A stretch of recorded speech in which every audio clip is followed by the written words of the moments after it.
Welcome, weary traveller of thought, to another gentle unfolding of history's quieter corners. Tonight, as the world around you softens and slows, imagine drawing closer to the firelight of centuries past. The modern hum of radiators, the quiet luxury of central heating, the easily forgotten thermostat on your wall, these are marvels that few in the medieval world could have even dreamed of. Instead, imagine yourself nestled inside a timber-framed cottage, its thatched roof blanketed in snow, the air inside tinged with the scent of smoke and damp wool. The year is 1327, and winter has come again, as it always does. For the people of medieval Europe, winter was not merely a season, it was a trial, a reckoning, and for the prepared, a test of patience and quiet endurance. Let us begin, gently, by stepping into the rhythms of their daily life. Let us feel the pace slow. Let your breath deepen. Let us enter the heart of a medieval winter. To understand how one survived a medieval winter, we begin with the most constant presence of all, the daily routine. In this cold and unforgiving season, life contracted, both in scope and ambition. The days shortened, the light dimmed, and people turned inward, physically and mentally. In the countryside, where most of Europe's people lived, the landscape was muted and still. Trees stood bare against a steel-coloured sky. The fields, once busy with scythes and oxen, lay frozen and dormant beneath frostbitten earth. There was no sowing to be done, no weeding, nor harvesting. In winter, the land rested and so did the people, in a fashion. Imagine waking before dawn in a one-room cottage, the kind shared by a family of 6 or more. The air is cold enough to see your breath. There is no glass in the window, just oiled parchment or wooden shutters, and gaps in the walls stuffed with moss or straw. The hearth, the centre of the home, holds the faintest glow from last night's fire. A parent rises first, fingers stiff with cold, coaxing embers to life with dried twigs and carefully hoarded kindling. Breakfast, such as it was, might consist of yesterday's coarse bread, softened in thin ale, or warm milk if available. Perhaps a bit of cheese, or porridge, if grain stores allowed. There was no fresh produce, no berries, no greens. Everything had to be preserved, pickled, or dried in the earlier months. What remained had to be made to last. During the day, each member of the household found a role. Children helped fetch wood and water, though the well might be frozen over. Men mended tools, repaired fences, or tended to the animals. Women spun wool or flax into thread, stirred pots of thin stew, and patched clothing that was often more whole than fabric. The entire community became inward-focused tasks, were domestic, quiet, slow. Time expanded in the hush of inactivity. The cold was a constant companion. Most cottages had only one source of heat, the fire at the centre of the room. Chimneys were rare in early medieval homes.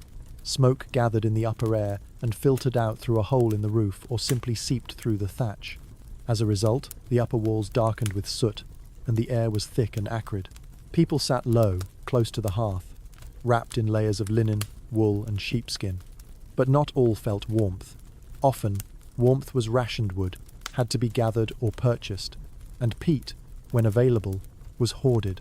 In many homes, people went to bed early not from tiredness, but because it was warmer beneath blankets of straw and fur than it was to stay awake. Nights were long, candles were few. People spoke in hushed voices, or listened to stories told by elder tales of saints, of devils in the woods, of bitter winters long past. Time moved slowly, marked not by clocks but by the creak of timbers in the wind, the barking of a distant dog, the sound of ice forming on the eaves. Yet there was also a rhythm, strange, cosy monotony to it all. The knowledge that one must endure, that one must share, conserve, and wait. That spring, though distant, would come again. And so, wrapped in scratchy wool, with chilled feet and calloused hands, the medieval villager went on, one day at a time, one candle at a time.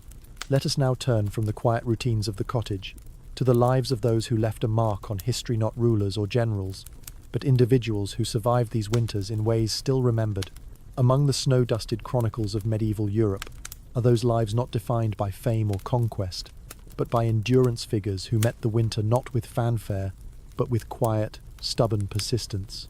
These are not kings in gilded halls, but but often those caught between privilege and privation, who navigated the chill with wit, will, and at times, wonder.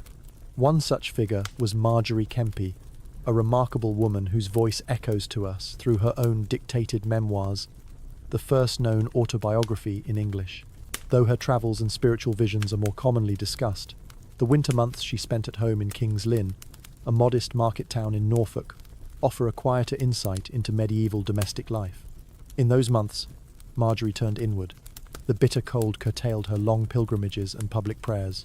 Her home, once filled with bustling servants during her husband's tenure as a town official, grew still. She describes how she would sit beside the fire, sometimes silent, sometimes overcome, with tears she claimed were divine in origin, and contemplate the suffering of Christ, a form of spiritual warmth in contrast to the bone-deep chill around her. For Marjorie, winter became not only a season of the body, but of the soul, a dormant but fertile space for religious meditation. Her words, channeled through a scribe in her later years, paint the winter as both harsh and holy. The stillness of those months may have been what allowed her to reflect deeply enough to leave behind the first record of a woman's spiritual and domestic life in the English language. Let us drift to another part of the continent now, to the icy stronghold of Novgorod in Russia, where in the 14th century, a man named Onfim once etched his thoughts into birch bark. Though Onfim himself was a child, his preserved doodles and notes, discovered centuries later, reveal that even young ones had their roles to play in winter's deep heart. The winters in Novgorod were not merely cold, they were punishing. Snow could linger from October through May, yet this small boy, practicing his alphabet with a stylus and drawing pictures of knights and dragons, reminds us that winter, though severe, still held space for imagination. We might then glance toward the upper classes, such as Isabella of France, the she-wolf of France, who braved not just cold stone halls but the political frost of her time. When she crossed the English Channel in 1326 to lead an invasion against her husband, Edward II, she did so in the waning days of autumn. By winter, her forces had succeeded, and the deposed king was imprisoned. But the months that followed were not filled with feasting. The court she established was strained, the coffers thin, and the season severe. Even queens in castles wore lined gowns and fur mantles, and dined on salted meats. The chill outside mirrored the tension within her temporary court, where whispers of betrayal mingled with the smoke from torches in long stone corridors.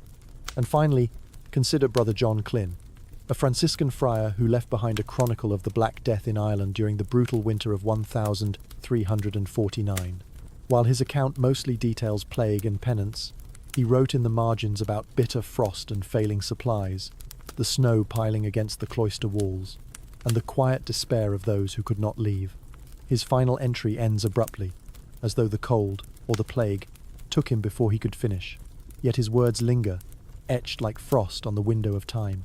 Each of these lives, Marjorie, Onfim, Isabella, Brother John, reminds us that winter was not a singular experience. It was shaped by wealth, geography, faith, and age. But for all, it demanded adaptation. Some wrote, some prayed, some plotted, some simply endured. As we leave these lives behind, we turn now to the mysterious traces of winter, left behind in places unearthed, in objects forgotten, in bones and buried fire pits. Let us descend into the past, beneath layers of snow and soil. Beneath the soil of Europe's oldest settlements, winter leaves its traces not just in stories or scars, but in the quiet evidence of how people coped, created, and occasionally disappeared. The archaeologist's trowel uncovers these whispered clues: a charcoal, stained hearth in a stone roundhouse, a child's shoe lined with moss, a forgotten bowl sealed with hardened, frost-fractured soup. In the English fenlands, near the village of Mustfarm, often called Britain's Pompeii, excavations of a Bronze Age settlement revealed a remarkable scene. Around 3,000 years ago, a small cluster of wooden homes perched above a river was consumed by fire, then collapsed into the mud below.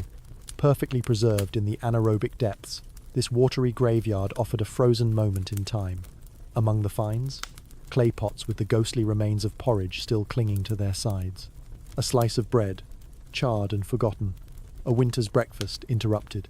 These homes were round, tightly built with wattle and daub walls, and conical thatched roofs. They would have been warm and dark in winter, insulated with animal hides and reeds, the fire always burning low.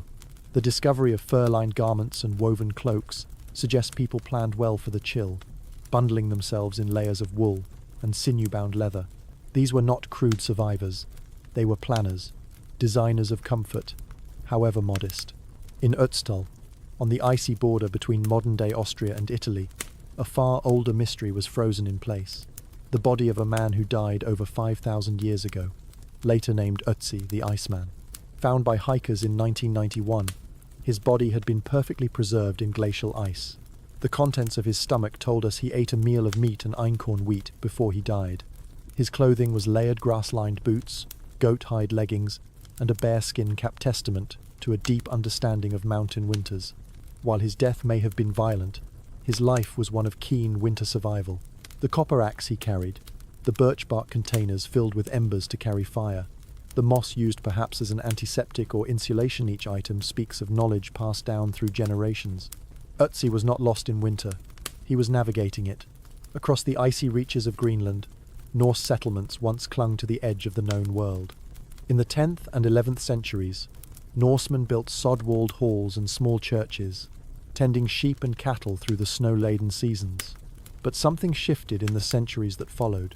Climate data reveals that a cooling period, the Little Ice Age, began to grip the North Atlantic. Excavations of Norse farms in Greenland show a subtle but devastating pattern. Bones of cattle replaced by bones of fish and seal, roofs sagging under heavier snows, churches shuttered. The people didn't vanish in a single storm. They quietly faded, absorbed by hardship and change, until all that remained were ruins beneath drifts of snow. And in the bogs of Ireland and Scandinavia, well-preserved bodies known as bog people occasionally emerge. Though often associated with ritual or punishment, the clothing and stomach contents of these individuals frequently show a life lived through harsh winters. Barley bread, wild berries, and even mistletoe pollen tell stories of what was eaten when stores were low and the world was grey. Each dig, each unearthed object, reveals the quiet dialogue between human and season. It's not a tale of conquest, but of cohabitation. The winter did not need to be vanquishingly survived. With thick walls, strong boots, carefully packed larders, and reverence for the fire, people endured. Let us now rise from the earth, from these preserved whispers of survival, and explore what winter meant to those who ruled.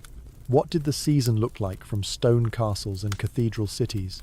When commoners huddled in huts, what warmth did nobility find? While peasants layered wool and gathered firewood with care, the medieval elite greeted winter from a different perch thick-walled castles, sprawling manor houses, and cathedral cities. Yet even behind stone and status, winter pressed in. Privilege offered insulation but not immunity. The bitter air seeped into tapestried halls, and though the hearths burned larger, the chill remained. In a noble household, winter marked not a pause, but a shift in rhythm. The fields may have lain dormant, but the social calendar turned inward.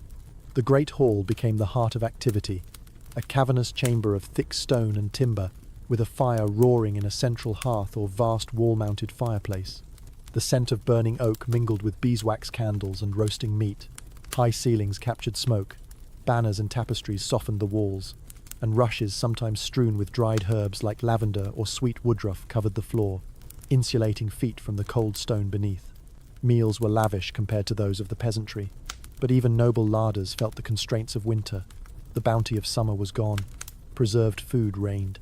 Salting, smoking, pickling, and drying ensured survival. Whole sides of beef and pork, cured and stored, were brought forth alongside dried fruits, hard cheeses, and trenchers of dark bread. Honey cakes and spiced wine made special appearances during feast days, especially in December, when Yuletide and the Feast of St. Stephen brightened the long dark. Clothing changed with the season. Nobles wore layers of finely woven wool, lined with rabbit or ermine fur. Women wrapped themselves in houppelanden long, voluminous gowns, sometimes with extra-long sleeves that hung like scarves.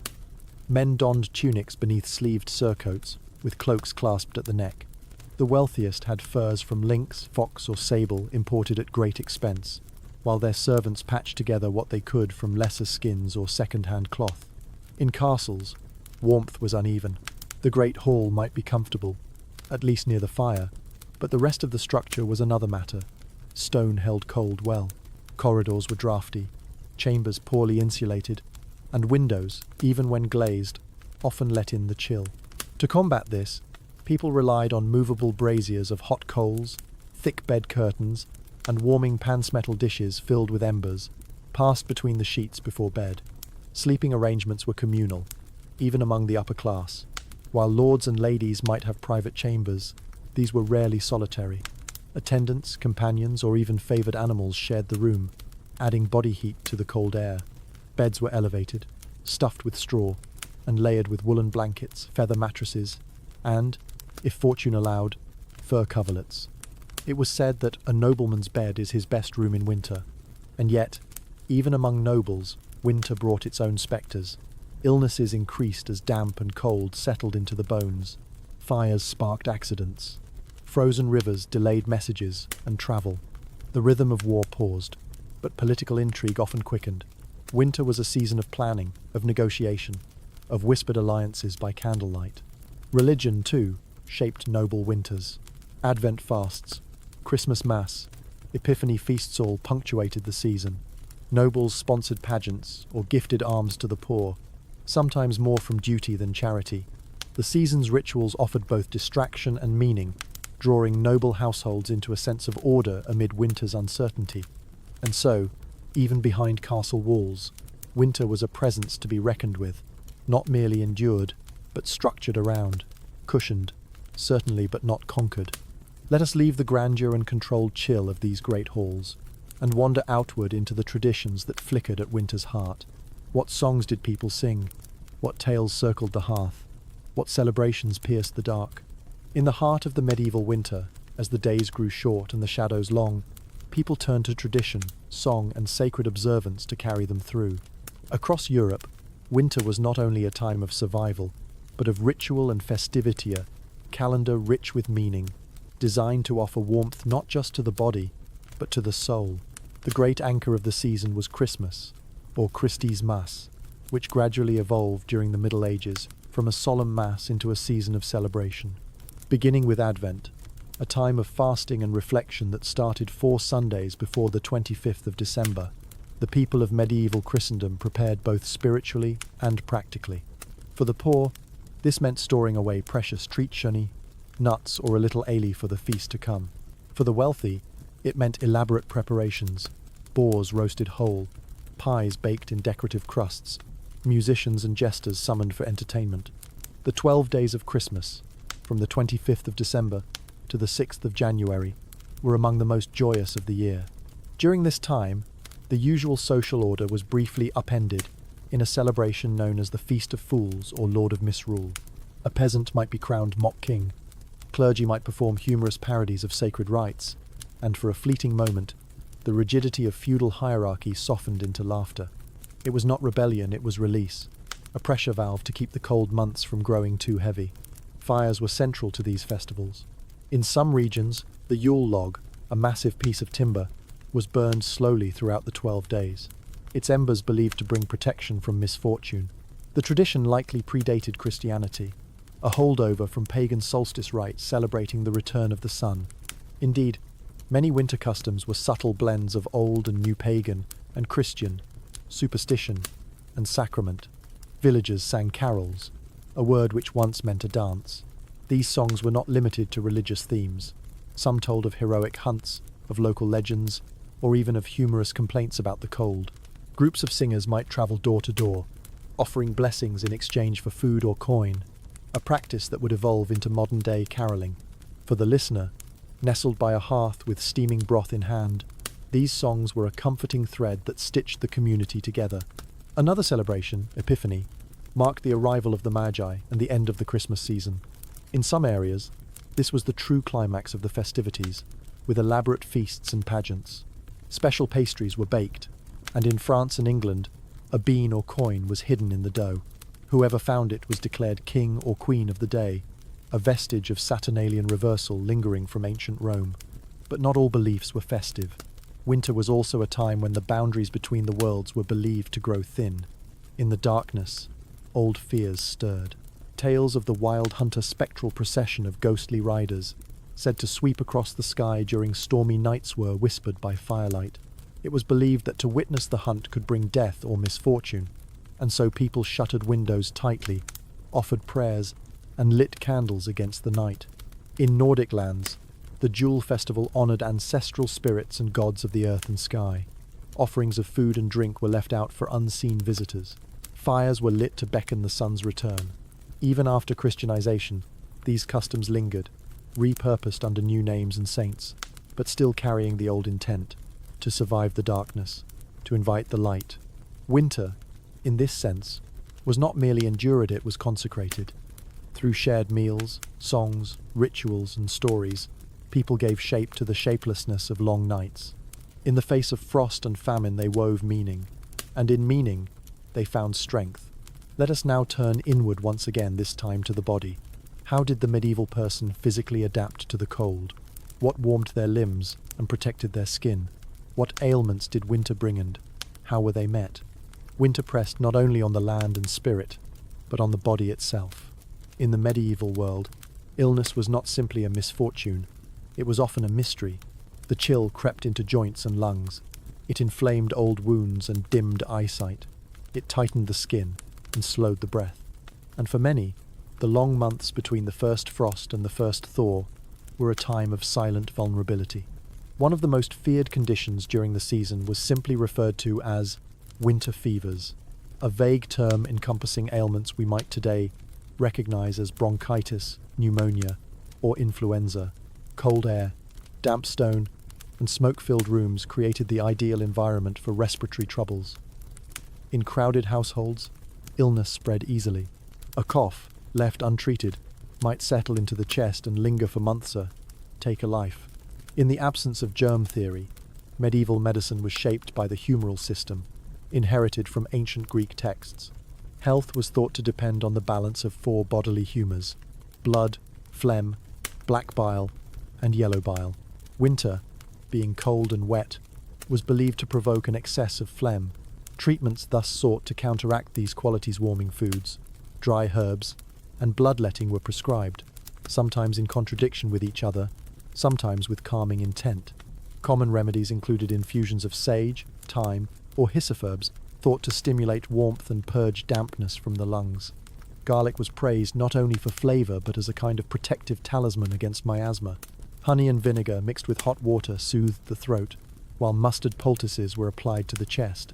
These treatments were as much ritual as cure, passed down through generations with careful observation, if not understanding. Clothing, too, was a defence. People layered not for style but for insulation. Linen undergarments absorbed sweat and were topped by multiple woolen tunics. Cloaks were essential especially for those who travelled. They were often lined with fur and fastened tightly at the neck with brooches or leather cords. Hoods, gloves, and mittens were employed when available, and even shoes were insulated with straw or moss. Yet for many, true warmth remained elusive. Hands and feet suffered especially. Chilblains, painful sores caused by exposure to cold were common. Remedies varied by region. Some rubbed the skin with goose fat, others used warm wine compresses or pressed onion slices against the afflicted areas. Sleep brought its own dangers. Without enough blankets or body heat, people might awaken with limbs stiff from the cold, or worse, not awaken at all. Medicine in monasteries offered a slightly more structured form of care. Monastic infirmaries were among the few places with regular access to written texts on treatment. The herbarium of Apuleius, for example, provided guidance on plants for winter illnesses, though its instructions were often poetic rather than precise. Monks brewed teas, recorded symptoms, and observed the sick with patient detachment, often combining spiritual care with physical attention. Prayer was prescribed as often as poultices. Diet shifted in winter not just for availability, but for health. Warm, cooked foods were preferred, pottages thick with root vegetables, gruels made from oats or barley, and spiced broths to stir in a heat. Meat, if preserved well, added vital fat, though often sparingly. Eggs and dairy were valuable, but less available in the cold months. People drank ale, mulled wine, and mead not only for merriment but for warmth and digestion. Cold water, they believed, could chill the organs and provoke imbalance. Children, the elderly, and the infirm bore the brunt of winter's toll. Infant mortality rose in the colder months. Midwives and wise women took great care to keep newborns swaddled and near fires. The elderly, often already weakened, withdrew further from daily life, cloaked in quiet and prayer. And yet, for all its dangers, the medieval winter also offered healing. Rest from the fields allowed bodies to recover from the rigours of harvest. Sleep was longer, deeper, guided by the early dark and the absence of work. There was time for convalescence, for stillness. The fire burned slowly, but it burned just enough to warm the bones, just enough to endure.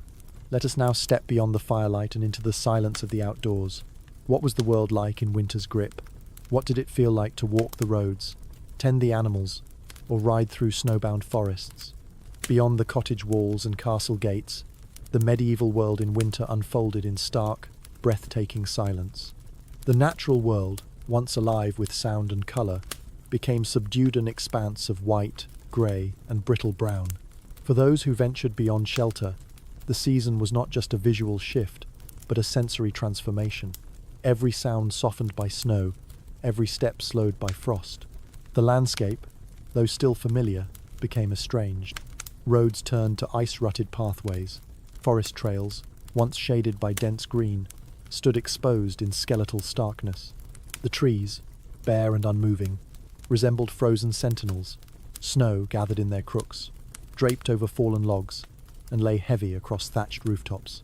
In northern latitudes and higher altitudes, snow could linger for weeks, sometimes months.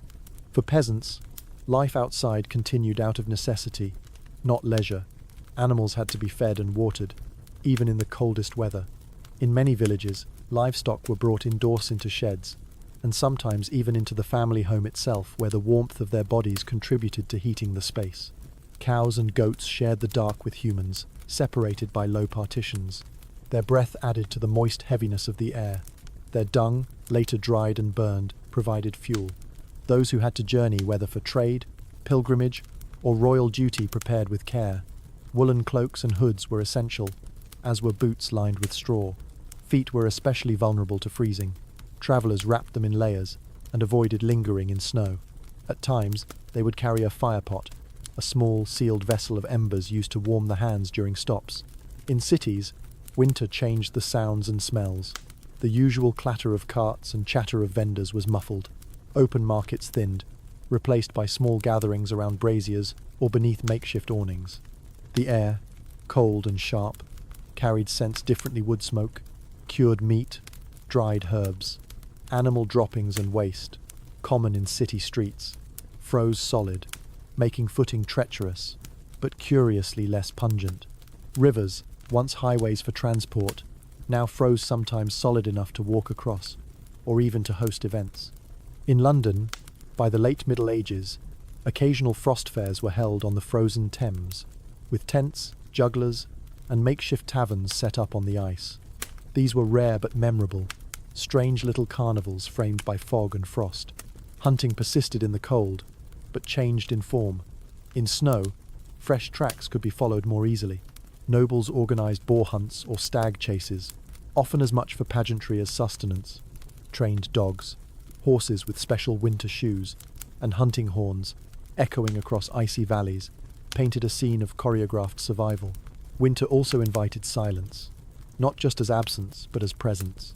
Monasteries embraced it. In cloisters and gardens buried under snow, monks moved slowly, breathing clouds into the air, their footsteps hushed on the stone. Prayer times remained unchanged, but winter infused them with a different charactera, meditative depth, born from the long night and biting cold. Even the architecture responded. Rural churches were often simple and small, but in winter, their thick stone walls created a pocket of relative warmth. Fires might be lit near the altar. Parishioners, bundled and seated on cold benches, listened to sermons about suffering, hope, and endurance. Outside, the cemetery lay silent under snow, marked by crosses and stones made unfamiliar by frost. The natural world itself seemed to draw inward. Birds migrated or fell silent. Squirrels disappeared into hollow trees. Wolves, once common in certain regions of Europe, grew bolder during long winters, their hunger drawing them near to farms.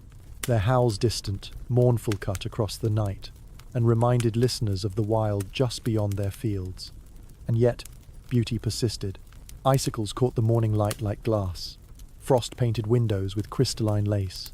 A snowfall at dawn created a world renewed, undisturbed, perfect for a few quiet moments. Children played when they could, sliding on ice patches, shaping crude snowmen, or chasing each other through fields while breath steamed in the air. Winter outside was not hostile, merely indifferent. It demanded attention, awareness, and respect.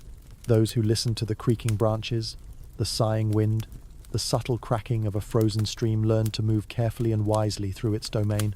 As our journey nears its end, let us return now to the fireside and the final reflections of those who endured. What did they think of winter? What wisdom did they carry forward? What lessons remain? As the embers in the hearth burn low, and the world of the past grows still again, we pause to consider not just how winter was survived, but how it was remembered. For the people of the Middle Ages, the cold months shaped not only their routines and rituals, but their very sense of time, faith, and fate. Winter was more than a season.